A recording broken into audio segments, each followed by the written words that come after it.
បាទជ្រាបសួរបងប្អូនទាំងអស់គ្នាបាទស្វាគមន៍ជាថ្មីម្ដងទៀតបាទមកកាន់វីដេអូឃ្លីបរបស់ខ្ញុំមួយនេះបាទហើយវីដេអូនេះបាទគឺខ្ញុំមកដាក់ចំណីមន់នៅពេលល្ងាចបងប្អូនបាទហើយថ្ងៃជះចូលត្រង់បាទពាក់កណ្ដាលត្រង់ណាបាទអញ្ចឹងគឺត្រង់មន់របស់ខ្ញុំ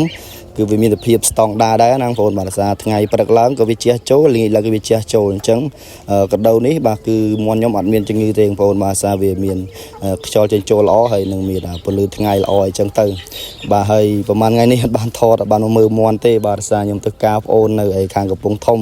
បាទ3ថ្ងៃអញ្ចឹងក៏ឲ្យអ្នកចិត្តខាងជួយដាក់ចំណីឲ្យហើយថ្ងៃនេះក៏មកមើលវាខ្លាចវាមានឈឺមានអីអញ្ចឹងណា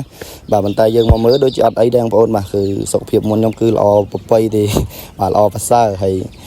ការស៊ីរបស់វាគឺអត់អីទេបាទគឺស៊ីសាហាវតែម្ដងហើយខ្ញុំភាគច្រើនខ្ញុំដាក់តែកន្ទក់ហើយនឹងស្រូវទេបាទហើយនឹងស្មៅបាទស្មៅខ្ញុំបេះនៅក្បែរ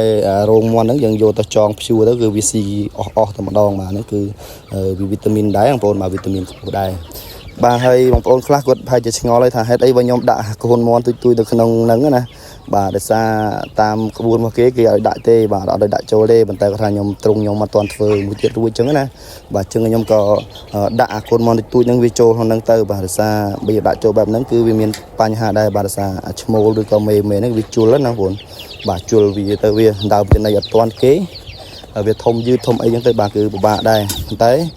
បើសិនជាកូនមន់ប៉ុណ្នេះដែលខ្ញុំទៅបតម្លាក់ពីសបុកបាទគឺខ្ញុំអត់ទេបានអត់បានបលេងចុះទេបាទគឺខ្ញុំដាក់ទ្រង់ដាច់ដោយឡែកបែបហ្នឹងណាបងប្អូនបាទអញ្ចឹងគឺវិធីចំគប់មន់គឺវាមិនពិបាកទេ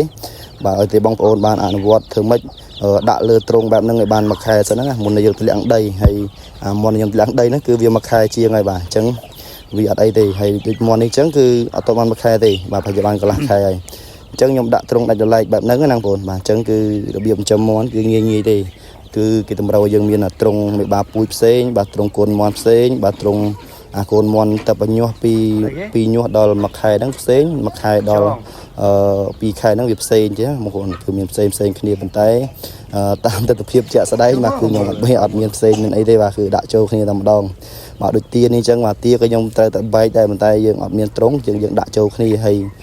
មានមន់មានលាយបាទ2 3ដែរបាទអញ្ចឹងដោយសារមន់ហ្នឹងវាឈ្មោលហើយដាក់ចូលអាទ្រង់ធំហ្នឹងអត់បានទេបាទគឺអាឈ្មោលក្នុងនោះវាជុលបាទអញ្ចឹងមានណាបខំចិត្តយកមកដាក់ឡើងទាតែម្ដងទៅហើយវាស៊ីមួយទាអីមួយទាទៅប៉ុន្តែអាមន់4នេះបងប្អូនបាទគឺវាចេះមែនទែនបាទឲ្យតែមានកូនមន់ណាចូលគឺវាដេញចឹកតែម្ដងចឹងវាចេះស្រឡាញ់គ្នាហ្មងអាមន់4ហ្នឹងបាទ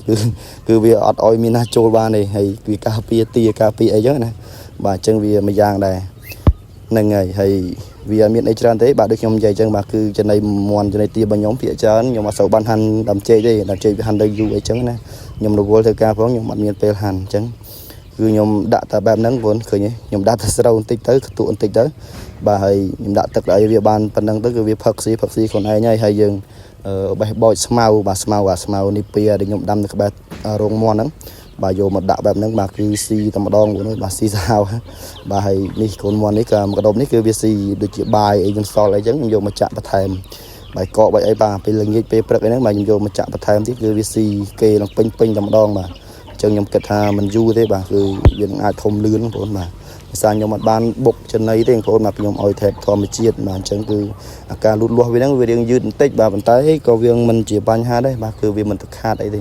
បាទយើងចាំទុកហូបអញ្ចឹងណាបងប្អូនបាទអញ្ចឹងវីដេអូនេះគឺមានតែប៉ុណ្្នឹងឯងបងប្អូនអត់មានអីទេគ្រាន់តែចង់បង្ហាញបងប្អូនពីការចិញ្ចឹមសត្វងាយស្រួលបែបខ្ជិលបងប្អូនបាទអញ្ចឹងវីដេអូរបស់ខ្ញុំមានតែប៉ុណ្្នឹងហើយក៏អរគុណច្រើនដែលបងប្អូនបានទស្សនាបាទបាយបងប្អូនទាំងគ្នា